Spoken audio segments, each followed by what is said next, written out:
إن الحمد لله نحمده ونستعينه ونستغفره ونعوذ بالله من شرور أنفسنا ومن سيئات أعمالنا من يهده الله فلا مضل له ومن يضلل فلا هادي له وأشهد أن لا إله إلا الله وحده لا شريك له وأشهد أن محمدا عبده ورسوله صلوات ربي وسلامه عليه.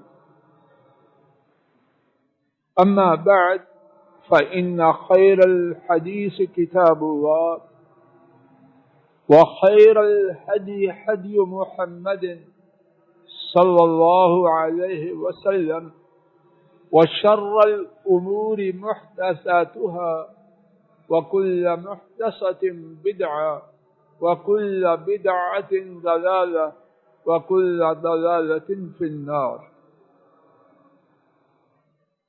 اللهم انفعنا بما علمتنا وعلمنا ما ينفعنا وزدنا علما. سبحانك لا علم لنا إلا ما علمتنا إنك أنت العليم الحكيم. رب اشرح لي صدري ويسر لي أمري واحلل عقدة من لساني يفقهوا قولي. أعوذ بالله من الشيطان الرجيم. فكلا أخذنا بذنبه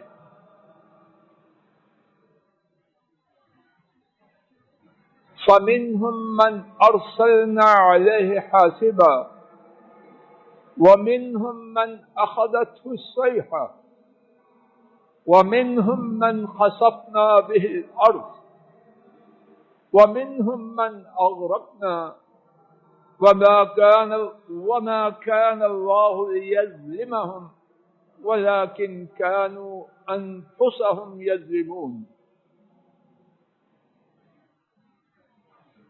رب رحمان و رحیم نے اپنی رحمت اور حکمت سے انسانوں کو پیدا فرمایا اور انسانوں کی ہدایت کے لیے ہر زمانے میں ہر بستی میں ڈرانے والے مبعوث فرمائے. اور رب کریم نے اپنی رحمت بے پایا سے اور اپنے عدل و انصاف سے یہ قاعدہ بنایا کہ انبیاء کی تابعداری کرنے والے اللہ کی نازل کردہ شریعت کی پیروی کرنے والے ان کے لیے دنیا میں بھی خیر ہے اور آخرت میں بھی ان کے تصور سے زیادہ خیر ہے. اس کے ساتھ ہی رب ذوالجلال نے ہمیشہ سے یہ قاعدہ اور ضابطہ بنایا کہ جو لوگ حضرات انبیاء اور رسل علیہ السلام کی نافرمانی کریں گے، اللہ کی نازل کردہ شریعت کو ٹھکرائیں گے، اللہ تعالیٰ انہیں دنیا میں بھی عذاب میں مبتلا فرمائیں گے اور آخرت میں انتہائی شدید عذاب ان کے لیے تیار فرمائے. ابتدا میں 20واں پارہ آخری صفحہ سورہ العنکبوت اس کی آیت شریفہ نمبر 40 تلاوت کی گئی. رب کریم نے فرمایا فَكُلًّا أَخَذْنَا بِذَنبِهِ. اس آیت کریمہ سے پہلے گزشتہ اقوام ان کا ذکر کیا ان کی نافرمانیوں کا تذکرہ کیا اور پھر فرمایا پس تمام کو ہم نے ان کے گناہ کی وجہ سے پکڑ لیا. پھر کیا فرمایا؟ فَمِنْهُمْ مَنْ أَرْسَلْنَا عَلَيْهِمْ حَاصِبًا فَمِنْهُمْ مَنْ أَرْسَلْنَا عَلَيْهِ حَاصِبًا. ان میں سے وہ تھا جس پر ہم نے پتھروں کی بارش نازل کی، جیسے کہ قوم عاد اور قوم لوط کے ساتھ ہوا. تند و تیز آندھی قوم عاد پہ آئی، 7 دن اور 8 راتیں ان پر مسلط رہی. تو کیا ہوا؟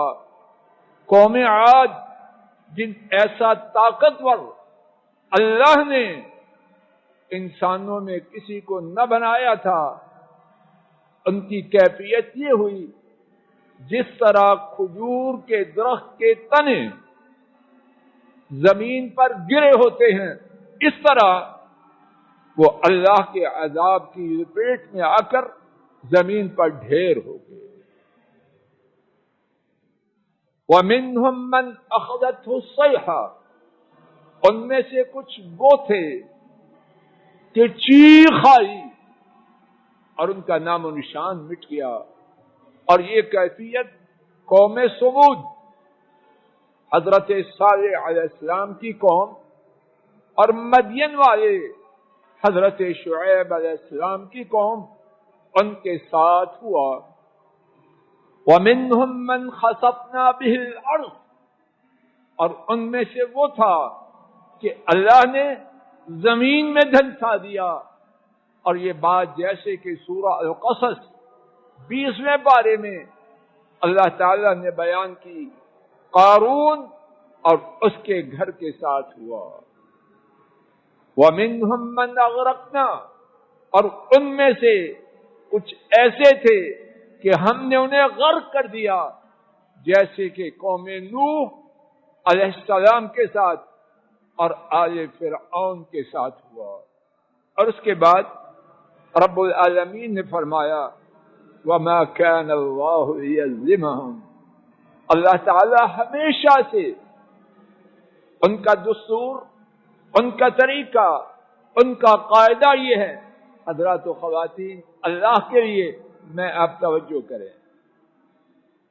وَمَا كَانَ اللَّهُ لِيَظْلِمَهُمْ.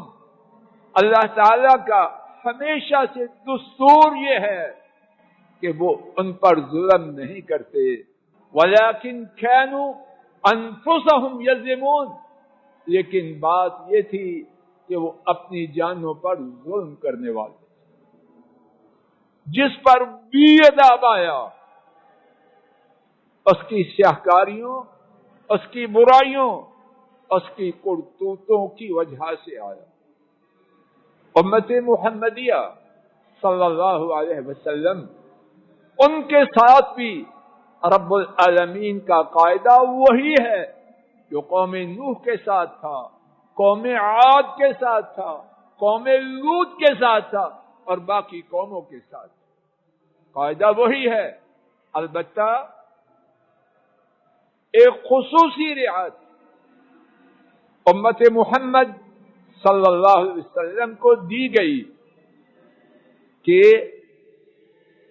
جب عذاب آئے تو سارے نافرمان عذاب کی لپیٹ میں نہ آئیں، کچھ آئیں اور کچھ کے لیے توبہ کا موقع باقی رہے. قوم نوح پہ عذاب آیا، سارے نافرمان غرق ہو گئے. قوم لوط پہ عذاب آیا، کوئی بدبخت نہ بچا، حتیٰ کہ لوط علیہ السلام کی بیوی بھی نہ بچی. امت اسلام، رب کی خصوصی رحمت، عذاب تو آئیں گے اور قسم قسم کے آئیں گے اور آ رہے، لیکن ان عذابوں میں تمام نافرمان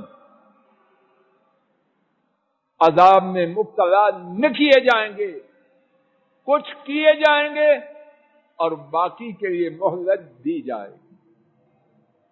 اور اس بارے میں اللہ مالک کی توفیق سے ایک خطبہ جمعہ میں کچھ دن پہلے تفصیل سے گفتگو ہو چکی ہے کہ ہم پر آنے والا ہر عذاب ہماری کرتوتوں، ہماری سیاہکاریوں اور بد اعمالیوں کی وجہ سے ہے۔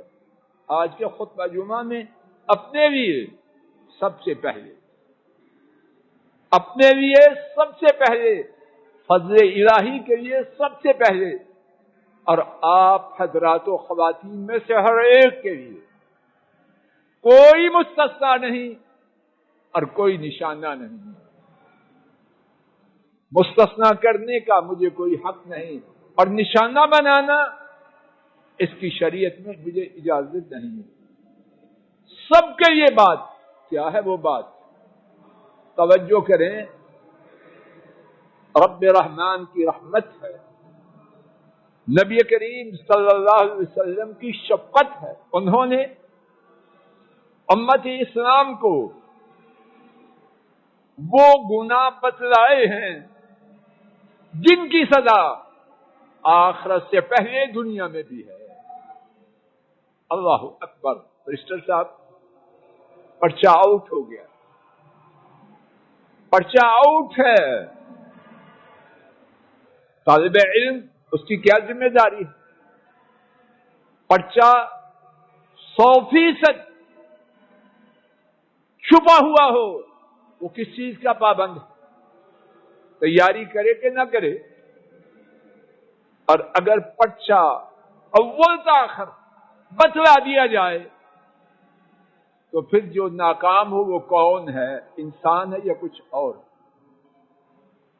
آئیے، ہمارا جو پرچہ ہے، اللہ اکبر، اور یہ رب کی رحمت ہے، کوئی سفارش نہیں، کوئی رشوت نہیں، رب رحمان کی رحمت ہے، رسول رحمت کی شفقت ہے، اللہ کے حکم اور فضل سے کہ وہ گناہ ہمارے لیے دو ٹوک الفاظ میں بیان کر دیے گئے ہیں جن کی وجہ سے آخرت سے پہلے دنیا میں عذاب آئے گا۔ اللہ کے یہ مجھے جواب دو، یہ چھوٹی رحمت ہے یا بہت بڑی رحمت ہے؟ سمیر بیٹا، چھوٹی رحمت ہے بڑی رحمت ہے؟ اور اگر پھر بھی میں آپ ان گناہوں کا ارتکاب کر کے مرے جائیں تو ہمارے بچنے کی کوئی صورت رہ جاتی؟ آئیے اللہ کی توفیق سے ان میں سے جتنے گناہ اپنے اور آپ کے فائدے کے لیے ذکر کر سکوں گا کچھ خطبات جمعہ میں ایک ایک کر کے باہوالا اللہ کی توفیق سے عرض کرنے کی عاجزانہ حقیر کوشش کروں گا کہ اللہ مجھے اور جہاں تک ہماری آواز پہنچے سب کو بچا۔ پہلا گناہ، یہ قرآن کریم رب العالمین نے پابند کیا محمد کریم صلی اللہ علیہ وسلم کو اور آپ کی امت کے ہر شخص کو۔ کس کا؟ الفاتحہ سے الناس تک سارے قرآن پر ایمان لائیں یا کچھ پر؟ جب خطیب پوچھے تو پھر خطبہ جمعہ میں جواب دینا ثابت۔ عبداللہ، پورے قرآن پر ایمان لانے کے پابند ہیں یا کچھ پر؟ زور سے بولو، خواتین بھی اپنی جگہ بولے، پورے قرآن پر یا کچھ پر؟ کیا میرا اور آپ کا پورے قرآن پر ایمان ہے؟ ہاتھ کھڑا کر، ہے؟ ہاتھ نہیں کھڑا کر، نہیں ہے؟ فضل اللہ صاحب، اللہ کرے یہ ہاتھ سچے ہوں اور میرا گمان غلط ہو کہ ہاتھ سچے نہیں۔ اپنے سے بات شروع کر رہا ہوں، پورے ایمان پوری قرآن پر ایمان، اس کا کیا معنی؟ قرآن کے ہر حکم کو مانا جائے، قرآن نے جس چیز سے روکا ہے اس سے رک جائے، اس کا تعلق اللہ سے ہو، ماں باپ سے ہو، بیوی بچوں سے ہو، اڑوسی پڑوسی سے ہو، اعتقادات سے ہو، عبادات سے ہو، اخلاق سے ہو، طاقتور سے ہو، کمزور سے ہو، اور وہ کام جلوت میں ہو یا رات کی تاریکیوں میں، مجمع میں ہو یا تنہائی میں، فضا میں ہو یا سمندروں میں ہو، ہر جگہ اس قرآن کی پابندی کرے، وگرنہ کیا ہوگا؟ اللہ کرے میں بات کو واضح کر سکوں اور وہ بات میرے اور آپ کے دل میں اللہ نقش کر دے۔ اگر آج کے خطبہ جمعہ میں فضل الہی اور آپ حضرات و خواتین ایک یہی بات لے گے، رب کریم کی رحمت سے امید ہے دنیا و آخرت میں کامیابی کا نقشہ لے۔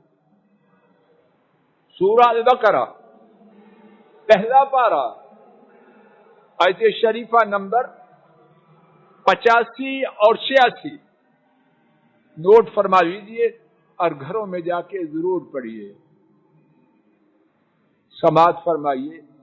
افتؤمنون ببعض الکتاب، کیا، اور یہاں جو کیا ہے ڈانٹ کے لیے، کہیں کیا پیار کے لیے ہوتا ہے اور یہاں کیا ڈانٹ کے لیے ہے، جھڑکنے کے لیے ہے۔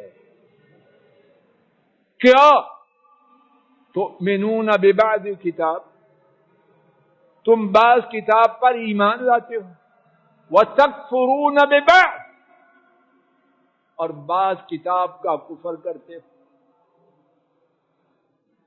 ان دو آیات کریمہ کا پس منظر سماعت فرما لیجیے، اور وہ پس منظر بھی میری جیب سے نہیں، میری جیب خالی رب کریم کی کتاب سے ہے۔ اور اس سے پہلے والی آیات میں یہودی، ان سے اللہ تعالی نے 4 باتوں کا عہد لیا۔ نمبر 1، اپنے یہودی بھائیوں کو قتل نہیں کرنا۔ نمبر 2، ان کو گھروں سے نہیں نکالنا۔ نمبر 3، ان کے خلاف کسی غیر یہودی کی مدد نہیں کرنا۔ نمبر 4، اگر وہ قید ہو جائیں تو فدیہ دے کے ان کو چھڑانا۔ رضوان جی سمجھ آ رہی بات؟ 4 چیزوں کا عہد لیا گیا۔ اب یہودیوں نے کیا کیا؟ ان 4 میں سے ایک پر عمل کرتے، 3 کو وہی کرتے جو ہم روز کر رہے ہیں۔ اللہ مجھے آپ کو ہدایت دے۔ کیسے؟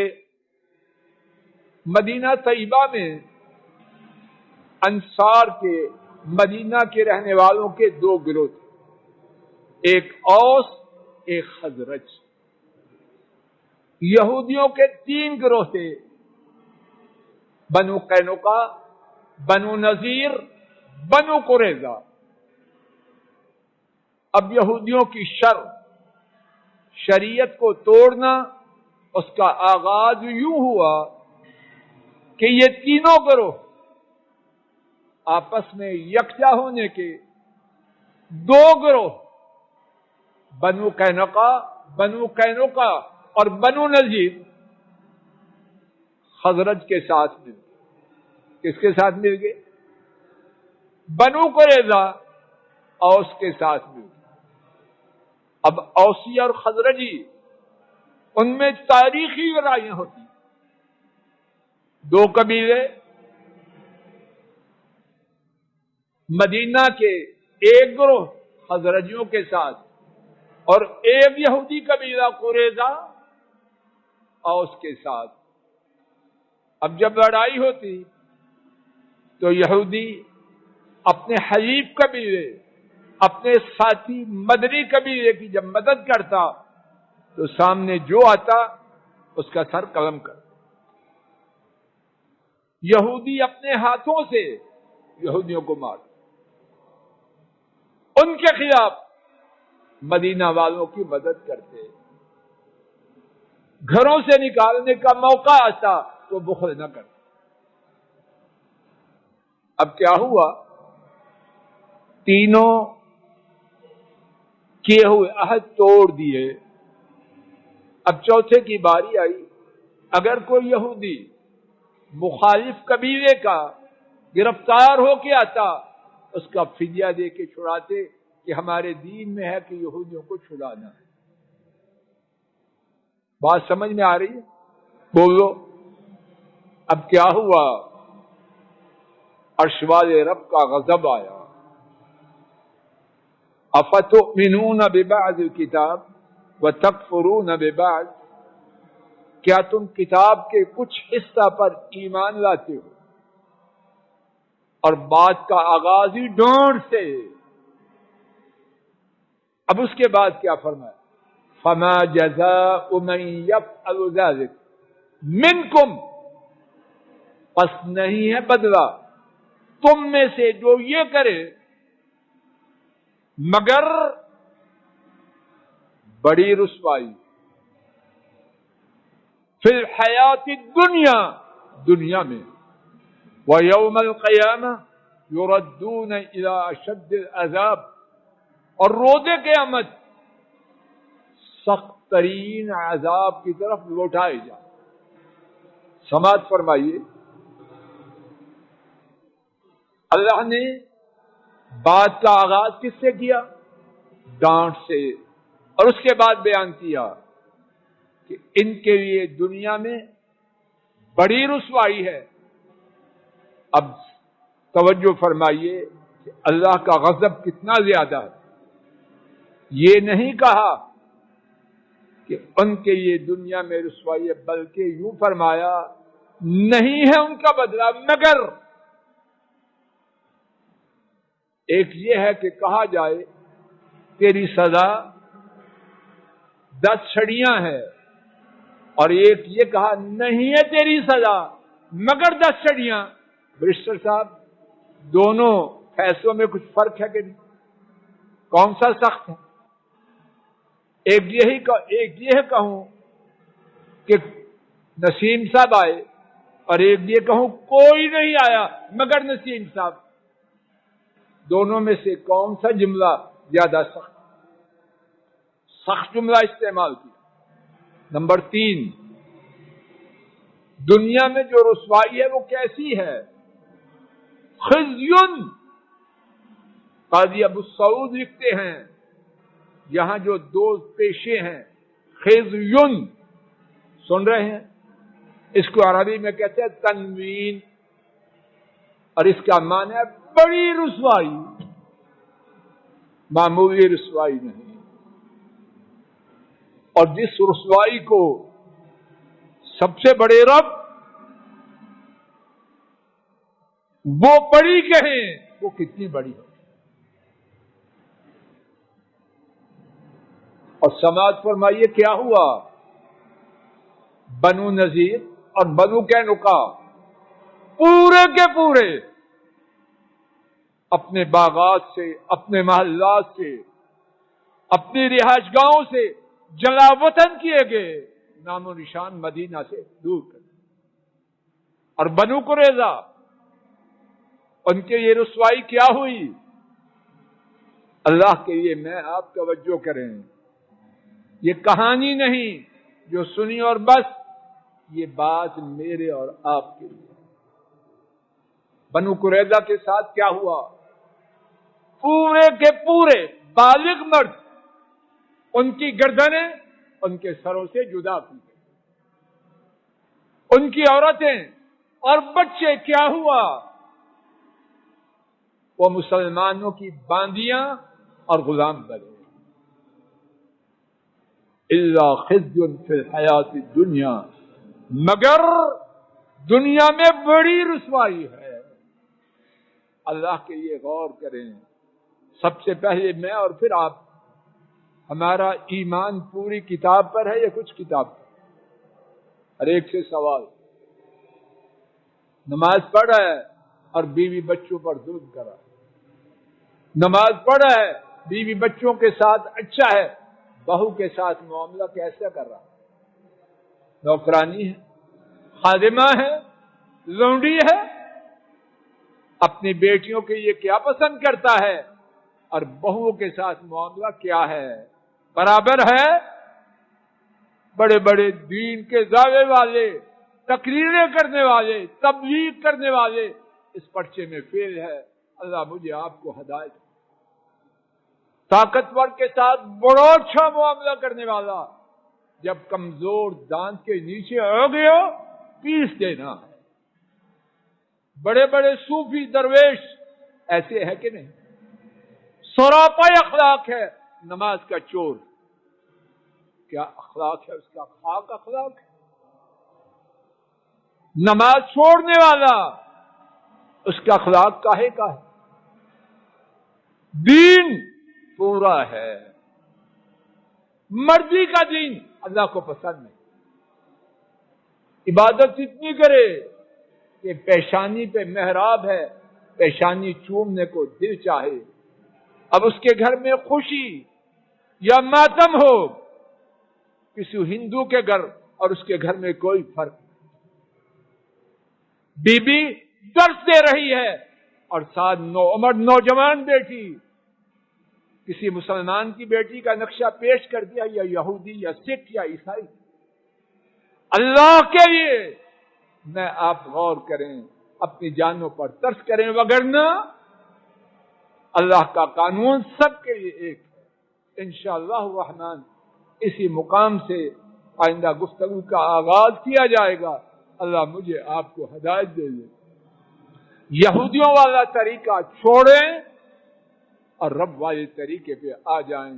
وآخر دعوانا ان الحمد للہ رب الحمد للہ نحمده ونستعینه ونستغفره ونعوذ بالله من شرور أنفسنا ومن سيئات أعمالنا.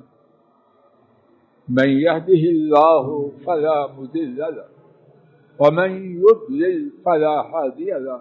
وأشهد أن لا إله إلا الله وحده لا شريك له وأشهد أن محمدا عبده ورسوله صلوات ربي وسلامه عليه. آج کی گفتگو کا خلاصہ, رب العالمین نے اپنی رحمت سے انسانوں کو پیدا فرمایا, ان کی رہنمائی کے لیے ہر زمانے میں ہر بستی میں ڈرانے والے بھیجے, اور ان کو سعادت عطا فرمانے کے لیے, ان کی رہنمائی کے لیے اپنی شریعت انبیاء اور رسولوں کے ذریعے ان تک پہنچائی. پھر اپنے عدل و انصاف سے اور اپنی رحمت سے یہ قاعدہ بنایا کہ شریعت کی تابعداری کرنے والے ان کے لیے دنیا و آخرت میں سعادت ہے, اور شریعت کی نافرمانی کرنے والے ان کے لیے دنیا و آخرت میں سزا ہے. جو قاعدہ سابقہ امتوں کے لیے تھا, امت اسلام کے لیے بھی بعین ہی وہی قاعدہ ہے. صرف یہ چھوٹ دی گئی کہ سابقہ امتوں پر عذاب آتا, پورے کے پورے نافرمان تباہ ہو جاتے. امت اسلام پر یہ رحمت کی گئی کہ کرتوتوں کی وجہ سے عذاب آئے, کچھ لوگ اس کا نشانہ بنے اور باقی لوگوں کو مہلت دی جائے. اور پھر اس سے بڑھ کر امت اسلام پر یہ نعمت فرمائی کہ ان گناہوں کو شمار کر کے کتاب و سنت میں بیان کر دیا گیا جن کی وجہ سے دنیا میں عذاب ضرور آئے گا. انہی میں سے ایک گناہ کہ اپنی مرضی سے رب کی کتاب کو ماننا, جس پر چاہا عمل کر لیا, جسے پسند نہ کیا اسے چھوڑ دیا. اسی بات کے بارے میں کچھ بات کی گئی. انشاءاللہ آئندہ خطبہ جمعہ میں یہی سے بات کا آغاز ہوگا. اللہم صلی علی محمد وعلی آل محمد کما صلیت علی ابراہیم وعلی آل ابراہیم انک حمید مجید. اللہم بارک علی محمد وعلی آل محمد کما بارکت علی ابراہیم وعلی آل ابراہیم انک حمید مجید. ربنا ظلمنا انفسنا وإن لم تغفر لنا وترحمنا لنكونن من الخاسرين. ربنا آتنا في الدنيا حسنة وفي الآخرة حسنة وقنا عذاب النار. سبحان ربك رب العالمين.